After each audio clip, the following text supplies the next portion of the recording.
Assalamualaikum warahmatullahi wabarakatuh. Perkenalkan, saya Putra Ayani Puspitasari, mahasiswi IAIN Samarinda, Prodi Hukum Ekonomi Syariah. Di video ini, saya akan menjelaskan mengenai cara memparafrasa bahan kutipan.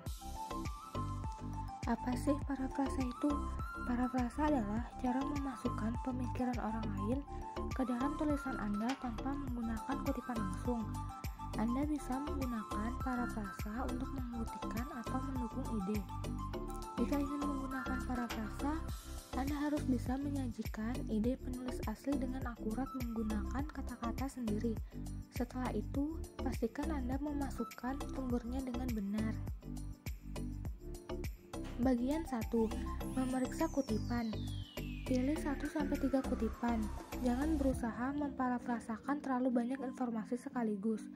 Fokuslah pada kalimat yang paling efektif dalam mendukung ide atau argumen Anda, dan padatkan menjadi satu pernyataan parafrasa. Jika Anda ingin menggunakan teks yang lebih panjang, sebaiknya tulis ringkasan. 2.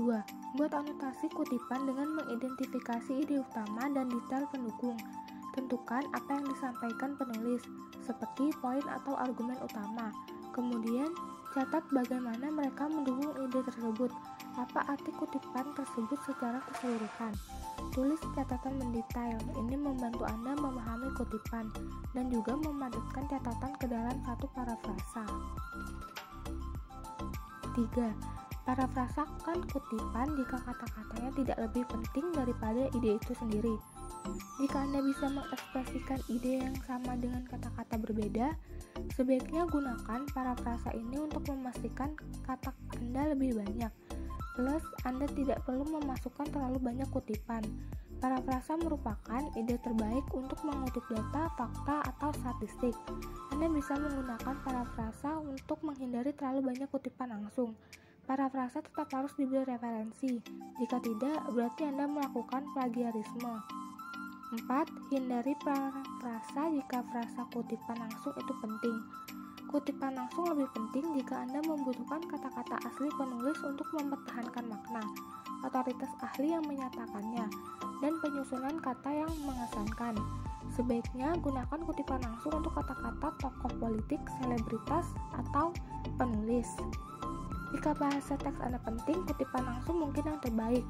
Akan tetapi, Anda bisa memilih untuk memparafrasakan paragraf atau kalimat panjang supaya lebih ringkas dan padat. Bagian 2. Menggunakan kata-kata sendiri. 1. Baca lagi kutipan yang akan digunakan. Anda harus benar-benar memahami kutipan sebelum bisa membuat parafrasanya. Dalam beberapa kasus, kutipan harus dibaca berulang kali. Fokuslah pada ide dalam kutipan, apa yang disampaikan oleh penulisnya. 2. Nyatakan ulang ide menggunakan kata-kata sendiri. Gunakan catatan dan pemahaman Anda terhadap teks secara keseluruhan.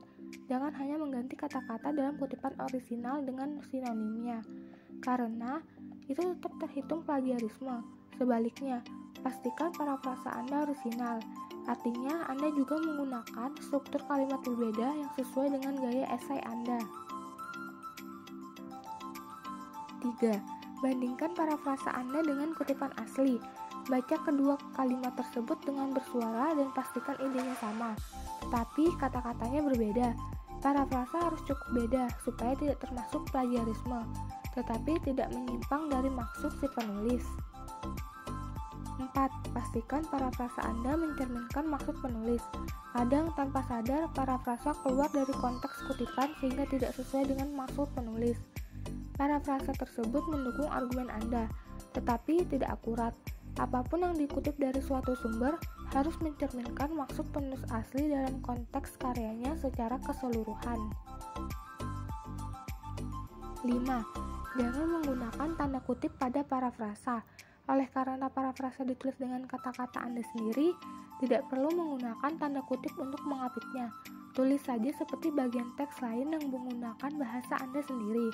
Gunakan tanda kutip untuk menggapit kata-kata unik yang dibutuhkan untuk menyampaikan maksud penulis asli. Bagian 3. Memasukkan sumber kutipan. Periksa panduan gaya kutipan yang diinginkan instruktur. Panduan yang paling populer adalah MLA, AP APA, dan Chicago Style. Anda harus mengikuti panduan ketika menyertakan sumber kutipan, baik berupa parafrase dalam teks maupun halaman sumber di akhir makalah. 2. Gunakan tanda kurung untuk kutipan dalam teks dengan gaya MLA atau APA. Anda harus menyertakan sumber parafrasa tepat setelahnya. Masukkan informasi publikasi dalam tanda kurung setelah parafrasa.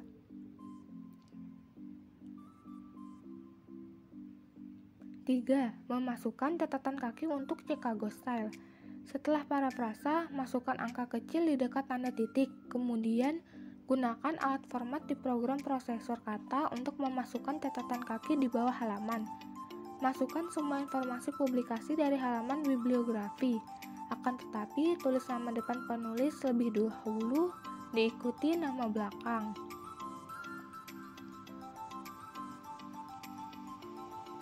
4. Buat halaman karya yang dikutip, referensi, atau bibliografi. Anda harus mempersiapkan sumber kutipan sesuai gaya yang ditentukan. Tiap tipe sumber memiliki format tersendiri untuk mencatat informasi penulis, judul dan penerbit. Halaman karya yang dikutip untuk gaya MLA, halaman referensi untuk APA. Dalam Chicago Style, Anda harus membuat bibliografi. Sekian dari saya, kurang lebihnya mohon maaf. Wassalamualaikum warahmatullahi wabarakatuh.